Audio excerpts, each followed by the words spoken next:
Welcome to tools class. आज के इस वीडियो में हम surface areas and volume chapter के कुछ इंपॉर्टेंट क्वेश्चंस को डिस्कस करेंगे। इस टाइप के क्वेश्चंस बोर्ड एग्जाम में आते हैं, तो आओ स्टार्ट करते हैं। एक कबिकल ब्लॉक है जिसमें से एक हेमीस्फेयर को कट कर लिया गया है। जो हेमीस्फेयर कट किया गया है उसका डायमीटर और जो कबिकल ब्लॉक है उसका एज दोनों इक्वल हैं। तो इस प्रकार जो रिमेनिंग पार्ट शेष बचता है ब्लॉक का, उसकी सरफेस एरिया क्या होगी फाइंड आउट करना है। जो फिगर होगा वो एक ब्लॉक होगा, ब्लॉक में से एक हेमीस्फीयर को कट किया गया होगा। एज और डायमीटर इक्वल हैं, मींस दोनों एल हैं। तो डायमीटर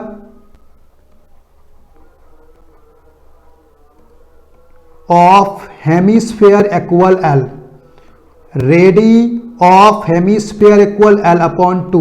डायमीटर से हाफ होती है रेडी, इसीलिए रेडियस जो होगी वो L upon 2। Edge of cube equal, जो डायमीटर है उतना ही है, मिस एल। अब सॉलिड की जो रिमेनिंग पार्ट बचा है उसकी सरफेस एरिया निकालनी है। तो surface area of solid equal कितना होगा, जो क्यूब है उसकी हमें टोटल सरफेस एरिया निकालनी होगी, मिस 6 और उसके एज जो होगा उसका स्क्वायर प्लस उसमें जो हेमीस्फीयर है उसकी कर्व्ड सरफेस एरिया जोड़नी होगी। तो हेमीस्फीयर की कर्व्ड सरफेस एरिया होती है 2 पाई आर स्क्वायर, और उसमें से माइनस करना होगा ये पार्ट जो नीचे को कट किया गया है, ये पार्ट जो ब्लॉक से घट गया है, इस पार्ट की एरिया, मिस जो हेमीस्फीयर है उसके बेस की एरिया जो होगी इसको हमें कम करना होगा। तो बेस की जो एरिया होती है, miss area of base equal होता है पाई आर स्क्वायर। तो इक्वल क्या हो जाएगा 6 और इंटू जो साइड होगी मिस एज होगा उसका स्क्वायर प्लस 2 पाई आर से पाई आर सब्ट्रैक्ट कर देंगे तो खाली पाई आर स्क्वायर बचेगा। अब वैल्यू पुट कर देंगे 6, एज जो कितना है एल, मिस एल का स्क्वायर प्लस पाई और आर कितनी है L upon 2, miss L upon 2 का स्क्वायर। इक्वल कितना आएगा, इक्वल 6 का 6 रहेगा और एल स्क्वायर प्लस पाई और into L square upon 4 equal 6 L square plus pi L square upon 4। दोनों का एलसीएम अगर 4 कर लें, 6 एल स्क्वायर और पाई एल स्क्वायर का दोनों का, तो 6 की जगह पर हो जाएगा 24 L square plus pi L square और अपॉन में 4 इक्वल 1/4 कॉमन कर लेते हैं, बाहर कर देते हैं मिस। तो ब्रैकेट में क्या बचेगा 24 प्लस पाई और एल स्क्वायर बाहर कॉमन हो गया। तो टोटल जो रिमेनिंग पार्ट की सरफेस एरिया आएगी वो 1/4 24 plus pi L square unit. Area हमेशा स्क्वायर में आती है इसलिए स्क्वायर यूनिट होगा। नेक्स्ट क्वेश्चन में एक कैप्सूल है जो सिलेंडर के ऊपर दोनों साइड में हेमीस्फीयर को लगा करके बनाया गया है। मिस एक सिलेंडर ले लिया गया है, उसके दोनों इंड्स पर एक एक हेमीस्फीयर लगा दिया गया है। इस प्रकार का एक कैप्सूल बना हुआ है, कुछ इस तरह का कैप्सूल बना हुआ है। अब इस कैप्सूल की जो टोटल लेंथ है मिस लंबाई है वो 14 mm है और जो टोटल डायमीटर इसका है वो 5 mm है। मिस यहां से यहां तक 5 mm है और यहां से यहां तक ये 14 mm है। तो जो सिलेंडर है उसका डायमीटर जो होगा वो कितना होगा 5 होगा और जो हेमीस्फीयर है उसका डायमीटर भी 5 ही होगा।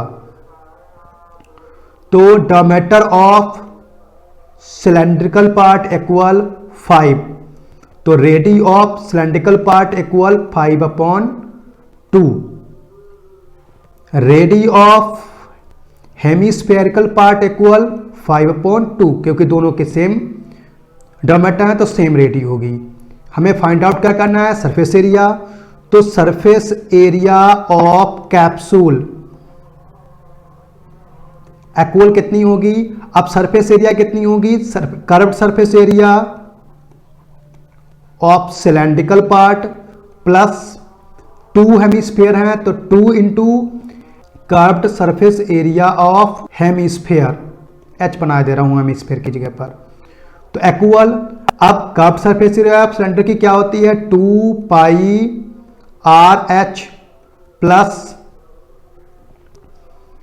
2 into curved surface area of hemisphere कितनी होती है, 2 पाई आर स्क्वायर। दोनों में 2 पाई आर को अगर हम कॉमन कर लें, क्योंकि आर एक जैसी इसलिए कॉमन हो जाएगी, तो 2 पाई आर कॉमन करने पर यहां बचता है एच प्लस 2r। अब वैल्यू पुट कर लेते हैं, वैल्यू में 2 का 2 ही रहेगा, पाई की वैल्यू जो होती है वो पाई हम यहां रख लेंगे, क्योंकि यहां पर कट होने वाला नहीं, अगर हम 22/7 रखेंगे तो कट होने का कोई चांस नहीं यहाँ पर, तो अभी पाई की वैल्यू नहीं डालेंगे। r की जगह पर 5/2 पड़ जाएगा, ब्रैकेट में अब h कितना है, तो हम जानते हैं 5/2 जो है वो इतना दिया गया है, मिस r दी गई है, तो यहां से जो हाइट होगी वो भी 5/2 होगी और इधर से भी 5/2 ही हाइट होगी। तो जो दोनों हेमिस्फीयर हैं उनकी टोटल हाइट मिलाकर कितनी हो जाएगी, जितना कि डायमीटर होता है, मिस 5।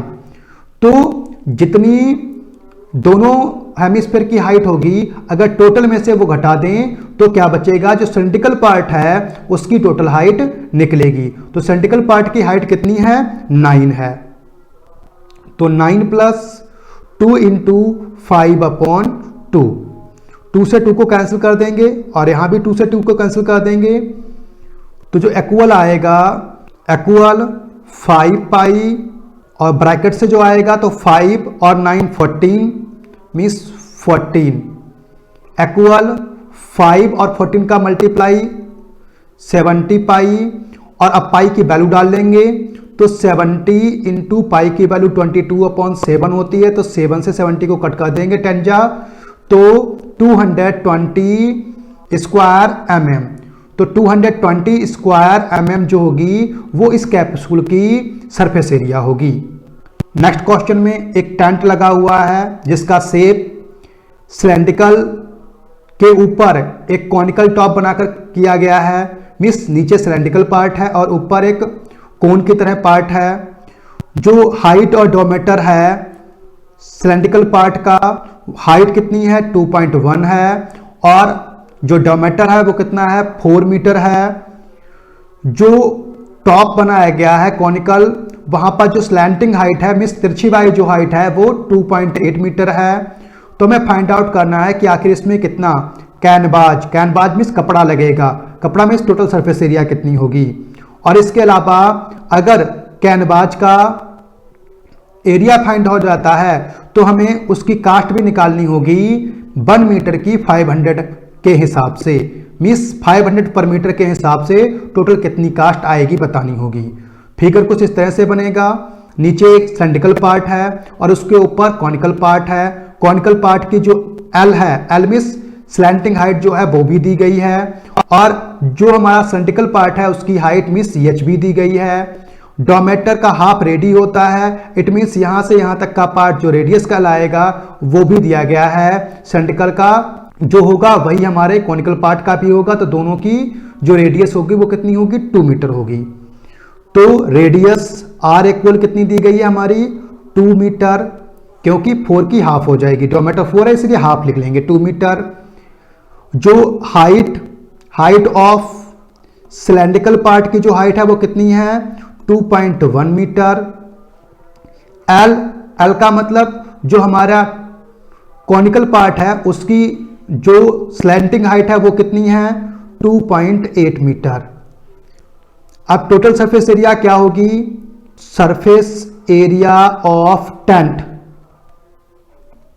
मींस जो कैनवास की जरूरत है, तो कैनवास एरिया ऑफ कैनवास जिसको हम लिख सकते थे एरिया ऑफ कैनवास इक्वल क्या होगा curve surface area of conical part, curve surface area of conical part plus curved surface area of cylindrical part, ठीक है, इक्वल, हमें पता है कॉनिकल पार्ट की कर्व सरफेस एरिया कितनी होती है, पाई आर एल, और जो सिलेंड्रिकल पार्ट है उसकी curve surface area 2 pi r H.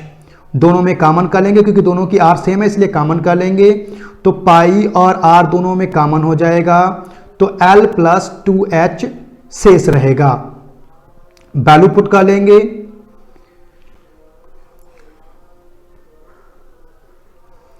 Equal, अब पाई की जगह पर हम पाई ही रहने देंगे क्योंकि यहां पर भी कट होने के कोई चांसेस नहीं है, इनटू आर की जगह पर 2 पड़ जाएगा, ब्रैकेट में एल कितना है, जो एल है वो 2.8 है, प्लस 2 इंटू एच, एच कितना है 2 इंटू 2.1 इक्वल 2 पाई, ब्रैकेट में क्या आएगा 2.8 प्लस, अब यहां पर 2 से मल्टीप्लाई करेंगे 2.1 की तो 4.2 इक्वल 2 पाई मल्टीप्लाई, अब 2.8 और 4.2 की एडिशन हो जाएगी तो आएगा 7। अब 7 2 जा 14 होता है, तो 14 और पाई की वैल्यू रख देंगे 22/7, 7 से इसको कट कर देंगे, 7 2 जा 14, तो 22 की 2 से मल्टीप्लाई हो जाएगी तो 44 स्क्वायर मीटर। अब टोटल एरिया कितनी आ गई, कानबाज की जो हमें जरूरत है वो है 44 मीटर स्क्वायर, तो कास्ट ऑफ कानबाज, कास्ट क्या होगी, जितना मीटर है उसकी 500 से मल्टीप्लाई कर दो, तो 00 का 00 ही रहेगा, 5 4 जा 22 का ही आएगा, 5 4 जा 20 और 22 मिस 22,000 रुपीज की जरूरत होगी अगर हम इतना कानवाज जो कि स्टेंट को बनाने में यूज होगा खरीदना चाहते हैं तो। नेक्स्ट क्वेश्चन, एक सॉलिड सिलेंडर दिया गया है जिसकी हाइट 2.4 और डायमीटर 1.4 सेंटीमीटर है। इसमें से एक कॉनिकल कैविटी, कॉनिकल कैविटी का मतलब कोन के आकार का एक छेद कर लिया गया है और इस छेद की जो हाइट है और जो इसका डायमीटर है वो सेम उतना ही है जितना कि सिलेंडर का था। तो इस प्रकार जो छेद करने के बाद बचा हुआ सॉलिड है उसका टोटल सरफेस एरिया क्या होगा। मींस यहां पर हमें कर्व्ड सरफेस एरिया निकालना होगा, पहले सिलेंड्रिकल पार्ट का, फिर उसके बाद कर्व्ड सरफेस एरिया निकालना होगा हमें कॉनिकल पार्ट का, फिर उसमें हमें जो एक साइड का बेस है उसकी एरिया भी ऐड करनी पड़ेगी। अब हम जानते हैं कि कॉनिकल पार्ट अगर कोई हो उसकी सरफेस एरिया निकालनी हो तो उसके लिए हमें एल की भी जरूरत पड़ती है जो कि इसमें दी नहीं गई है। तो कुछ इस तरह का हमारा फिगर बनेगा, जो डायमीटर है वो 1.4 है, जो हाइट है वो 2.4 है, इसमें से ये एक कैविटी बनाई गई है जो कि कोन के आकार की है। तो अगर हम एल फाइंड आउट करना चाहें पहले तो उसके लिए हमें आर और एच की जरूरत होगी। तो जैसा कि हम पहले ही इसमें जानते हैं diameter of cone equal 1.4 centimetre, जितना डायमीटर सिलेंडर का है उतना ही डायमीटर कॉनिकल कैविटी का है। तो आर मतलब रेडियस ऑफ कोन इक्वल कितनी हो जाएगी 0.7 सेंटीमीटर, 2 से डिवाइड कर देंगे 0.7 centimetre. H of cone equal कितनी दी गई है 2.4 सेंटीमीटर, क्योंकि जितनी एच सिलेंडर की है उतनी ही एच कोन की भी है। अब एल इक्वल होता है रूट में R square plus H square equal, अब 7 का स्क्वायर 0.7 का स्क्वायर जो होगा वो हो जाएगा 0.49 प्लस जो 2.4 है उसका स्क्वायर करेंगे तो आएगा 5.76, दोनों का रूट का लगा लेंगे, ऐड करने पर 6.25 रूट लग जाएगा। अब 6.25 का स्क्वायर रूट जब निकालेंगे तो आएगा 2.5। 25 मल्टीप्लाई 25 625 होता है। इट मीन्स 2.5 का मल्टीप्लाई करेंगे 2.5 से तो 6.25 आएगा। तो 6.25 का स्क्वायर रूट क्या होगा? 2.5 होगा। मीन्स 2.5 क्या है? जो सिलेंड्रिकल हाइट है कोन की वो है 2.5। अब हमें फाइंड आउट क्या करना है? हमें फाइंड आउट करना है टोटल रिमेनिंग पार्ट की सरफेस एरिया। जो रिमेनिंग पार्ट की सरफेस एरिया निकालने का मतलब है हमें इस पूरे सिलेंड्रिकल पार्ट जो है उसकी कर्व सरफेस एरिया, कर्व का मतलब ये गोल वाली जो सरफेस एरिया होती है वो निकालनी होगी। इसके साथ साथ जो कर्व सरफेस एरिया अंदर की ओर एक छेद बनाया गया इसकी जो है वो निकालनी होगी। क्योंकि ये ऊपर वाला पार्ट हट चुका होगा, नीचे वाले पार्ट का हमें एरिया चाहिए होगा, मीन्स एरिया ऑफ बेस भी चाहिए होगी।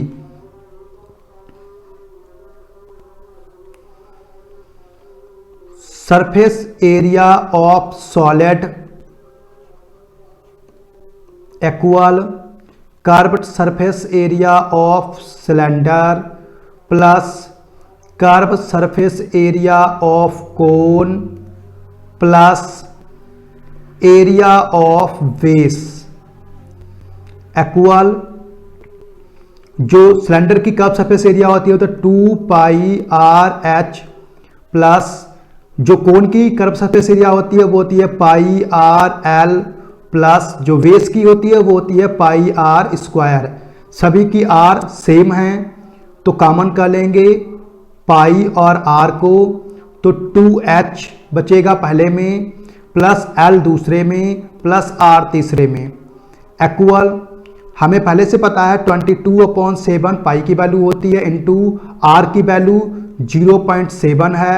ब्रैकेट में 2 इंटू h कितना है 2.4 है प्लस l कितना है 2.5 है प्लस r कितना है 0.7 है इक्वल 7 से 7 को कट कर देंगे तो पॉइंट का 1 बचेगा। पॉइंट की 1 और 22 की मल्टीप्लाई करेंगे तो 2.2 हो जाएगा। ब्रैकेट में क्या आएगा 2.4 की 2 से मल्टीप्लाई हो जाएगी तो 4.8 प्लस दोनों को 8 कर लेंगे तो 25 में 7 8 करते हैं 32 मीन्स 3.2 इक्वल 2.2 मल्टीप्लाई कितने से हो जाएगी?